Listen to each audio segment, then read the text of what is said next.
Bienvenue sur l'ERTM en classe.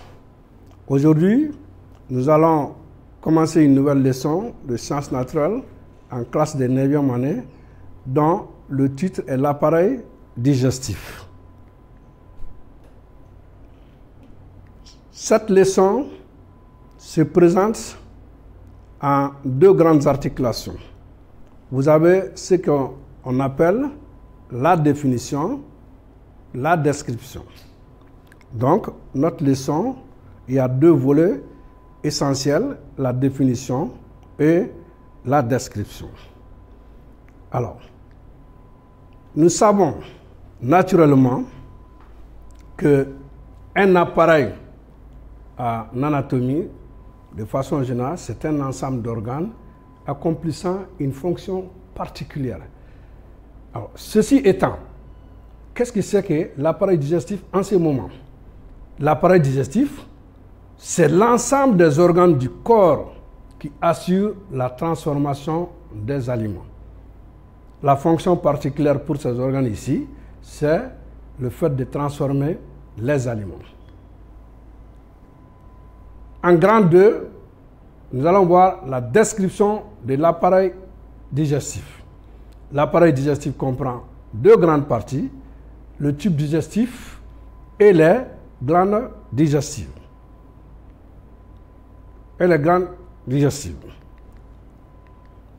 Le tube digestif, il comprend la bouche, le pharynx, l'œsophage, l'estomac, l'intestin grêle et le gros intestin.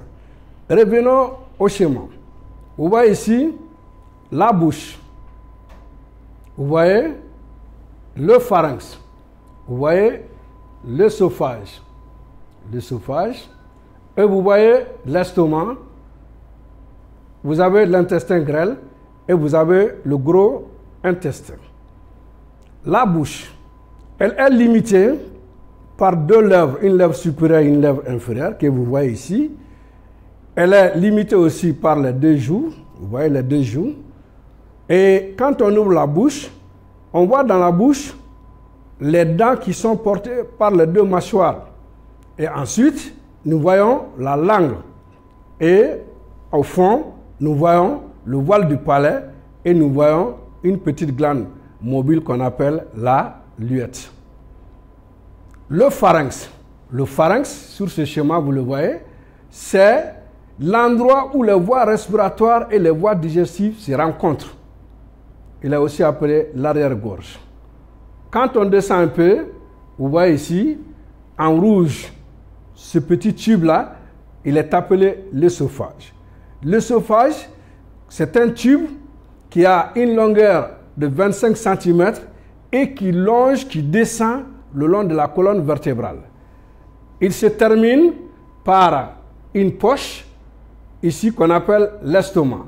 L'estomac, vous le voyez sur ce schéma, et c'est une poche qui a la forme d'un J et une capacité d'environ 2 litres. Quand on descend, ce qui est en rouge au milieu ici, qui fait beaucoup de replis sur lui-même, il est appelé l'intestin grêle. Il a une longueur de 8 à 9 mètres pour un diamètre de 3 à 4 cm. Il fait beaucoup de replis sur lui et qu'on appelle des arcs. À l'intérieur de l'intestin grêle, vous avez des valvules et vous avez de nombreux poils qu'on appelle les villosités intestinales. L'intestin grêle, vous le voyez, il est encadré par un gros tube qui est en vert ici, qui est appelé le gros intestin. Le gros intestin, il est aussi appelé le côlon. Il a une longueur de 1,5 m et pour un diamètre de 10 cm. Quand on regarde en bas, le gros intestin, il se termine ici par un petit organe qu'on appelle l'appendice.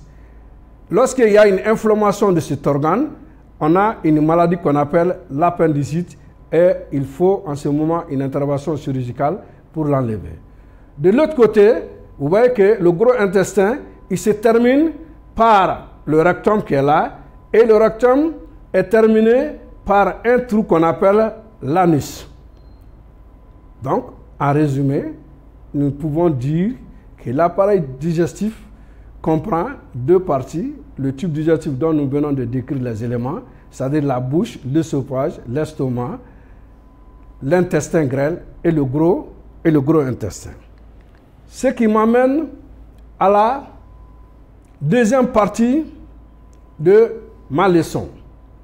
Nous avons maintenant les glandes digestives, autrement appelées les glandes annexes. Nous allons revenir toujours à notre schéma. Regardez ici. La première glande ici, annexe, c'est le foie.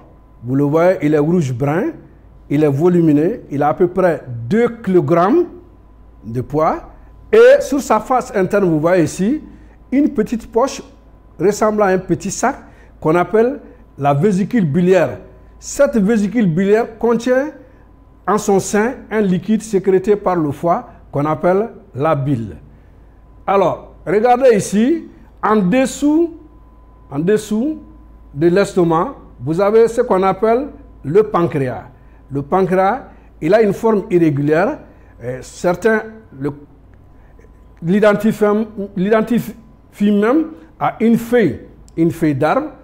Et c'est une glande qui est située, comme vous le voyez ici, sous l'estomac. Il a pour mission la sécrétion du sucre pancréatique. Et enfin, nous pouvons dire qu'il y a à l'intérieur de l'estomac des petites glandes très microscopiques qu'on appelle les glandes intestinales. Ces glandes stomacales ont pour rôle la production du sucre gastrique. Il se trouve, ces glandes-là sont à l'intérieur de l'estomac. Et quand on descend, l'intérieur de l'intestin grêle est tapissé de petites glandes microscopiques qu'on appelle les glandes intestinales. Et ces glandes intestinales aussi, à leur tour, sécrètent ce qu'on appelle le sucre intestinal. Le sucre intestinal. En résumé, nous pouvons dire que l'appareil digestif comprend les éléments, la bouche, le pharynx, le tube digestif, le pharynx, l'œsophage, jusqu'au gros intestin. Et les glandes, vous avez les glandes salivaires, les parotides, vous avez les sous-maxillaires, vous avez les sublinguales, et l'appareil digestif n'est autre chose que l'ensemble des organes qui transforment les aliments. En question d'évaluation, vous prenez, cite les éléments du tube digestif, cite les glandes digestives et fait le croquis annoté de l'appareil digestif. Merci de votre aimable attention et à la prochaine.